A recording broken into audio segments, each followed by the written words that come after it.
At 11 a.m., Louisville police get a call that doesn't sound real. A maggot-covered bag in a basement. And a smell so strong it hits you before you even step inside. But this isn't just a disgusting maintenance problem. The missing tenant has one connection that changes everything. His on-and-off girlfriend was arrested for murder just days ago. The officers don't see a body at first. They don't even see the bag at first. But down in that basement, the smell tells a story before the evidence does. She's dating the girl that apparently got arrested this weekend for killing the guy in Buchel and putting him in the crawl space. This guy's been missing. They haven't seen him in the building since the 15th. And the mom says he's missing. I talked to the mom this morning. We went down in the basement crawl space down there. There's a god-awful smell, and there's a bag in there that's got maggots on it. It's underneath a bunch of like carpet and ceiling tiles. Okay, well, nobody. Who else been in there?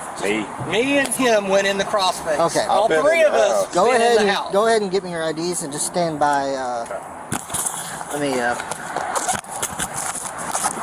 And before we move any further, I'll contact homicide. Apparently, yeah, it's related to the Sarah McQuillin. And that he's been missing. When was the last time you said they seen him?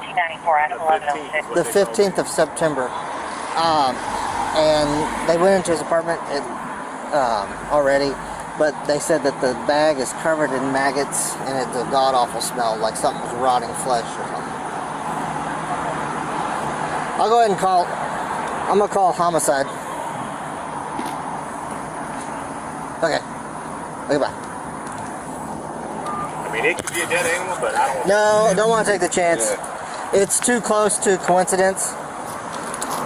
Thank you, guys. Okay, you went in there, didn't you? Did you go in? I went in the house and changed the locks. I drilled it open. Okay. Because they wouldn't go in. Okay. Unless we had access to it, I guess. 514 back. I'm switching series.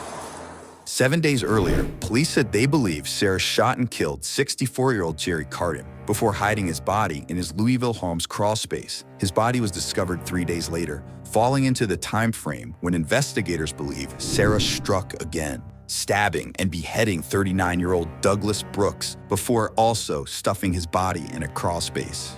That takes us back to September 27th, when police said Sarah was caught driving Jerry's truck, with evidence in the truck bed including surveillance footage that allegedly showed the suspect taking things from Jerry's home and stashing them in the victim's truck.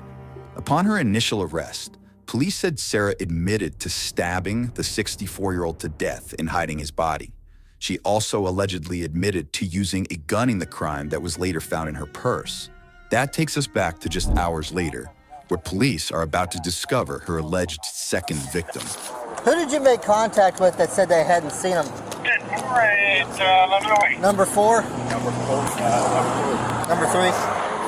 Okay. And then I talked to the mom this morning, and she says he has been missing. She didn't tell me how long. I got a number. Yeah. Hello? Hey, sir. This is Martin.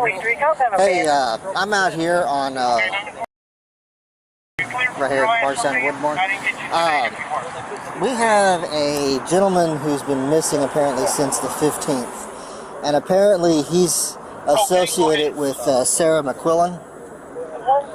And the property manager came over today to gain access to his apartment since he's been missing.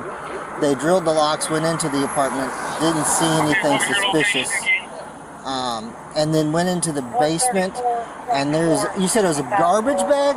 Garbage bag. We didn't touch it, but there's some stuff on top of it, and there's maggots on it. There's a garbage bag that has other articles stacked on top of it, but the garbage bag itself is covered in maggots, and it's gross looking, and apparently it reeks to high hell. How would you guys describe the smell? I mean, it smells like a dead animal. Dead animal? Okay. It smells to me like a dead animal. I mean, it smells bad. I've never smelled a dead person. But it's, so I don't as know soon how as to you compare walk it in that door down there, you can smell it. Oh, yeah. It will Okay. knock you out.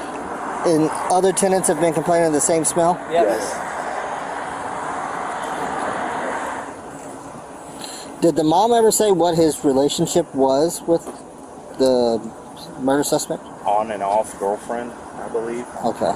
We've had several calls on them down here for screaming and violence and whatever. Yeah. So, walk in that first room in the basement, you'll come into a second room. Uh-huh. Right, the smell and all that carpet is right on your left on the ledge. You Okay. just follow the flag. You'll find it. Okay, well, thank you. You don't have any tape or anything, do you, Greg? What's that? You don't have any tape or anything, do you? Tape? Yeah, we're going to tape off. There's the back door. So nobody goes down there.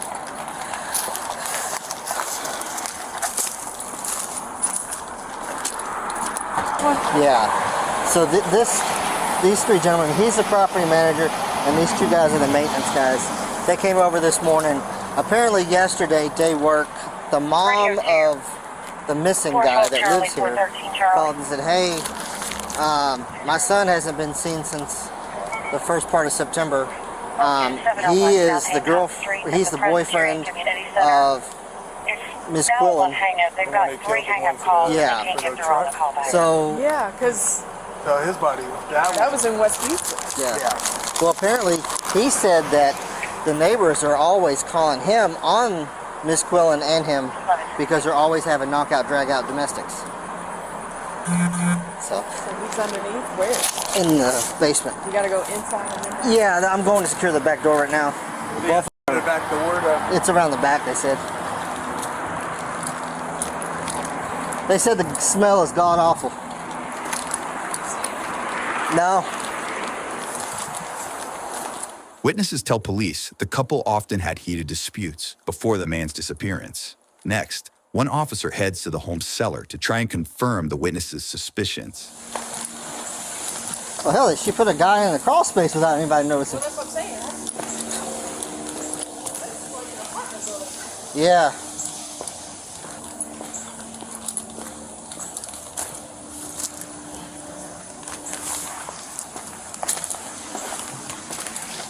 Ooh. Yeah. Need a light? Yeah, I'm gonna need a light. Need a light? Yeah. Oh, yeah. Yep. Right.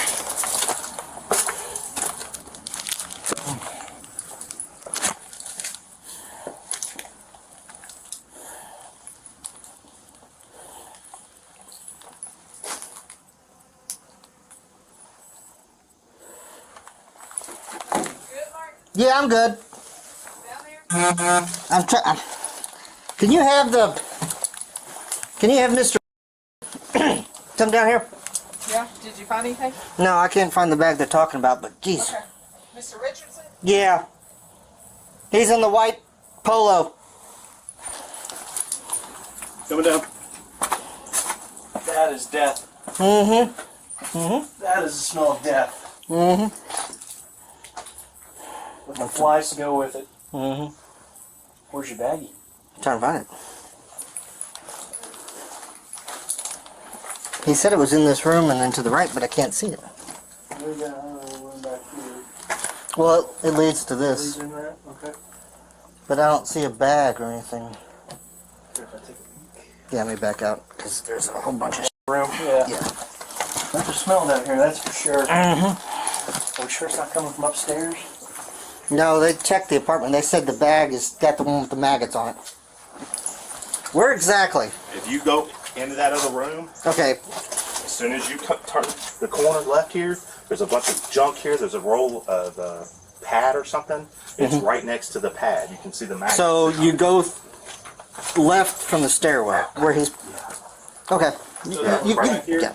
Just go, as soon as you go in there, look to the left. There's a bunch of garbage right there. And there's a bag underneath some stuff.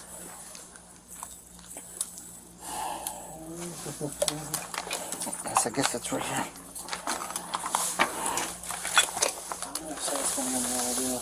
Oh! Yeah! Oh! Oh! The officer discovers the bag in question stuffed under a pile of junk in the crawl space and quickly exits to report his findings. Under there. Yeah, I see it. I see it. Ooh! Okay. Is it an actual body? It's not just trash, right? We're not bringing No, that it's out here for trash. it's some.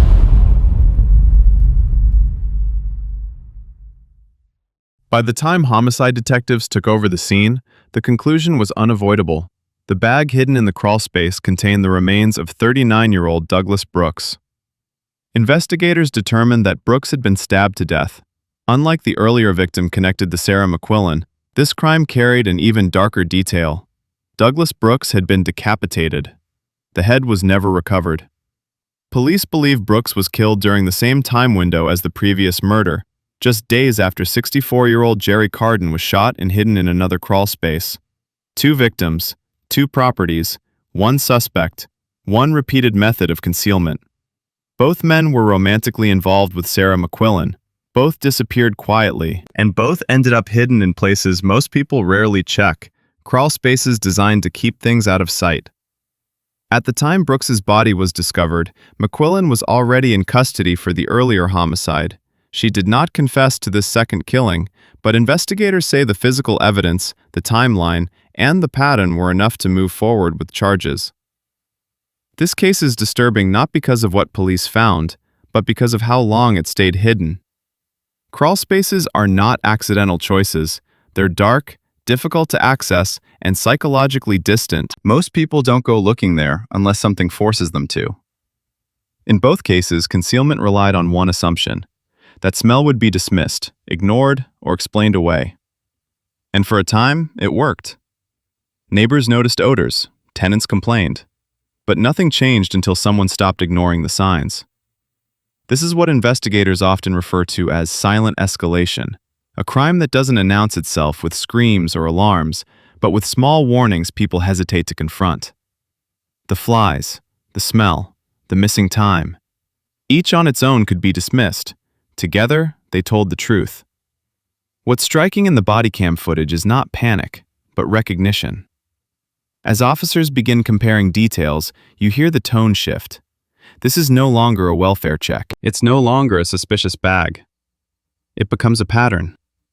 2 men connected to the same woman, both disappearing within days, both concealed in crawl spaces, both deaths involving extreme violence. This is the moment investigators talk about years later, the moment when coincidence disappears. And that recognition is exactly why procedure matters, why officers didn't rush, why they didn't disturb the scene, why they documented everything. Because once a pattern emerges, every mistake matters. Sarah McQuillin was ultimately charged with multiple serious offenses, including complicity to murder, abuse of a corpse, tampering with physical evidence, and theft. She later entered what's known as an Alford plea, a legal agreement where a defendant maintains their innocence while acknowledging that the prosecution has enough evidence to convict. In the eyes of the court, that distinction changes little. McQuillin was sentenced to 20 years in prison. For investigators, the case closed with accountability, but not with answers to every question. The missing head was never found. The full motive was never publicly explained. And sometimes, that's how real cases end. This case leaves behind uncomfortable lessons. First, repeated domestic disturbances matter. What sounds like just arguing can sometimes be the warning sign of something far worse. Second, missing adults should never be written off as choice or coincidence, especially when communication suddenly stops. And third, environments don't lie. People can deceive. Stories can change, but biology doesn't. When something is decomposing, the signs will surface, eventually. The only question is how long it takes before someone decides not to look away. If this breakdown helped you understand the case beyond the headlines, consider subscribing. These videos exist to slow things down, to explain what Bodycam footage doesn't always spell out, and to examine how small decisions lead to irreversible outcomes. Your support keeps these cases documented, analyzed, and remembered. And this case isn't unique. There are other investigations where the warning signs were just as subtle, the concealment just as deliberate, and the discovery just as delayed. In the next video, we examine another Bodycam call that began as routine until officers realized they weren't responding to a problem. They were arriving too late to stop it.